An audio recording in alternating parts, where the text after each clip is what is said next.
ನಮಸ್ಕಾರ ಫ್ರೆಂಡ್ಸ್, ಅಂಬಿಟ್ಯಾಕ್ ಚಾನಲ್ನ ಇನ್ನೊಂದು ಹೊಸ ವೀಡಿಯೋಗೆ ನಿಮಗೆಲ್ಲರಿಗೂ ಸ್ವಾಗತ.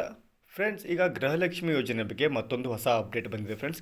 ಸೊ ಯಾರಿಗೆಲ್ಲ ಅಮೌಂಟ್ 2ನೇ ಕಂತು 3ನೇ ಕಂತು ಯಾರಿಗೆಲ್ಲ ಅಮೌಂಟ್ ಬಂದಿದೆ ಅವರಿಗೆ 4ನೇ ಕಂತು ಅಮೌಂಟ್ ಯಾವಾಗ ಬರುತ್ತೆ ಮತ್ತು ಯಾವ ಜಿಲ್ಲೆಗಳಿಗೆ ಅಮೌಂಟ್ ಮೊದಲು ಬರುತ್ತೆ ಅಂತ ನಿಮಗೆ ಈ ವಿಡಿಯೋನಲ್ಲಿ ಸಂಪೂರ್ಣವಾಗಿ ಮಾಹಿತಿನ ಹೇಳ್ತೀನಿ. ಮತ್ತು ಇವತ್ತಿಂದಾನೇ DBT ಮುಖಾಂತರ ಅಮೌಂಟ್ನ ಟ್ರಾನ್ಸ್ಫರ್ ಸ್ಟಾರ್ಟ್ ಮಾಡಿದ್ದಾರೆ ಫ್ರೆಂಡ್ಸ್. ಸೊ ಯಾವ ಜಿಲ್ಲೆಗಳಿಗೆ ಅಮೌಂಟ್ನ ಬಿಡುಗಡೆ ಮಾಡಿದಾರಂತೆ ಈ ವಿಡಿಯೋನಲ್ಲಿ ನಿಮಗೆ ಸಂಪೂರ್ಣವಾಗಿ ಮಾಹಿತಿನ ಹೇಳ್ಕೊಡ್ತೀನಿ.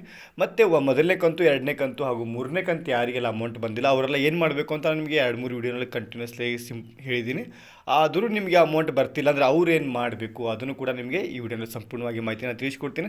ಸೊ ವಿಡಿಯೋನ ಸ್ಕಿಪ್ ಮಾಡಿದೆ ಕೊನೆಯವರೆಗೂ ನೋಡಿ ಫ್ರೆಂಡ್ಸ್.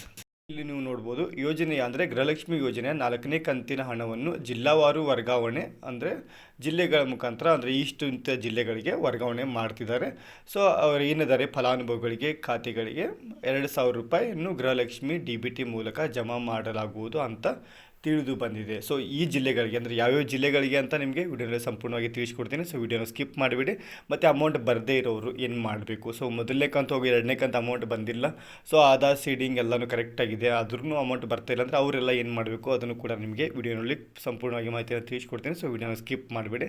ಸೊ ಈಗ ಈ ಮಾಹಿತಿ ನಿಮ್ಗೆ ಅರ್ಥ ಆಯಿತು. ಸೊ ಯಾವ್ಯಾವ ಜಿಲ್ಲೆಗಳಿಗೆ ಅಮೌಂಟ್ ಟ್ರಾನ್ಸ್ಫರ್ ಮಾಡ್ತಿದ್ದಾರೆ ಅಂತ. ಸೊ ಯಾವ ಜಿಲ್ಲೆಗಳಂತ ವಿಡಿಯೋನಲ್ಲಿ ಹೇಳ್ತೀನಿ. ಆದರೆ ಈಗ ಜಿಲ್ಲಾವಾರು ಮೇಲೆ ಅಂದರೆ ಇಂತಿಷ್ಟು ಜಿಲ್ಲೆಗಳಿಗೆ ಅಮೌಂಟ್ನ ಟ್ರಾನ್ಸ್ಫರ್ ಮಾಡ್ತಿದ್ದಾರೆ ಫ್ರೆಂಡ್ಸ್. ಸೊ ಇಲ್ಲೇ ನೀವು ನೋಡ್ಬೋದು, ಪ್ರತಿ ತಿಂಗಳು ದಿನಾಂಕ 20ರ ಒಳಗಾಗಿ ಗೃಹಲಕ್ಷ್ಮಿ ಯೋಜನೆಯು ಗೃಹಲಕ್ಷ್ಮಿ 4ನೇ ಇನ್ಸ್ಟಾಲ್ಮೆಂಟ್ ಅಂದರೆ 4th ಇನ್ಸ್ಟಾಲ್ಮೆಂಟ್ ಡೇಟ್ ವರ್ಗಾವಣೆ ಮಾಡುವುದಕ್ಕೆ CM ಕೂಡ ಸೂಚನೆ ನೀಡಿದ್ದರು. ಇದಲ್ಲದೆ ಪ್ರತಿ ಗ್ರಾಮಗಳಲ್ಲಿ ಅದಾಲತ್ತು ನಡೆಸುವಂತೆ ಸೂಚನೆ ಕೂಡ ನೀಡಿದ್ದರು. ಮುಂದೆ ಫಲಾನುಭವಿಗಳು ಮಹಿಳಾ ಮತ್ತು ಮಕ್ಕಳ ಕಲ್ಯಾಣ ಇಲಾಖೆಯ ಅಧಿಕಾರಿಗಳನ್ನು ಅಥವಾ ಅಂಗನವಾಡಿ ಅಧಿಕಾರಿಗಳನ್ನು ಸಂಪರ್ಕಿಸಿ ನಿಮ್ದು ಏನಾದರೂ ಪ್ರಾಬ್ಲಮ್ ಇದ್ದರೆ, ಬ್ಯಾಂಕ್ ಸೀಡಿಂಗ್, ಆಧಾರ್ ಪ್ರಾಬ್ಲಮ್ ಅಥವಾ ನಿಮ್ಮ ರೇಷನ್ ಕಾರ್ಡ್ ಏನೋ ಹೊಸದಾಗಿ ಅಪ್ಡೇಟ್ ಮಾಡಿದರೆ ಅಥವಾ ರೇಷನ್ ಕಾರ್ಡ್ ಏನಾದರೂ ಕರೆಕ್ಷನ್ ಮಾಡಿದರೆ ಸ್ವಲ್ಪ ನಿಮ್ಗೆ ಅಮೌಂಟ್ ಬರೋದು ಲೇಟ್ ಆಗ್ತಿರುತ್ತೆ. ಸೊ ಅವರೆಲ್ಲ ಹೋಗಿ ಅಂಗನವಾಡಿ ಮುಖ್ಯಸ್ಥರಿಗೆ ನೀವು ಭೇಟಿ ಆಗಬೇಕು. ಇಲ್ಲಿ ನೀವು ನೋಡೋದಾದರೆ ಯಾವ ಜಿಲ್ಲೆಗಳಿಗೆ ಮೊದಲನೇ ಅಮೌಂಟ್ ಬಂದರೆ ಇವತ್ತಿಂದ ಇನ್ಸ್ಟಾಲ್ಮೆಂಟ್ ಶುರು ಮಾಡಿದ್ದಾರೆ. ನೀವು ಇಲ್ಲಿ ನೋಡ್ಬೋದು, ಚಿತ್ರದುರ್ಗ, ಬೆಂಗಳೂರು, ಕೋಲಾರ, ಮಂಡ್ಯ, ಬೆಳಗಾವಿ, ಬಾಗಲಕೋಟೆ, ಧಾರವಾಡ, ಹಾಸನ, ಬಿಜಾಪುರ, ಉತ್ತರ ಕನ್ನಡ, ದಾವಣಗೆರೆ, ಗದಗ, ರಾಯಚೂರು, ಕಲಬುರಗಿ, ಮೈಸೂರು. ಸೊ ಈ ಜಿಲ್ಲೆಗಳಿಗೆ ಏನಿದೆ ಅಮೌಂಟು ಇವತ್ತಿಂದಾನೇ ಬಿಡುಗಡೆ ಸ್ಟಾರ್ಟ್ ಮಾಡಿದ್ದಾರೆ ಫ್ರೆಂಡ್ಸ್.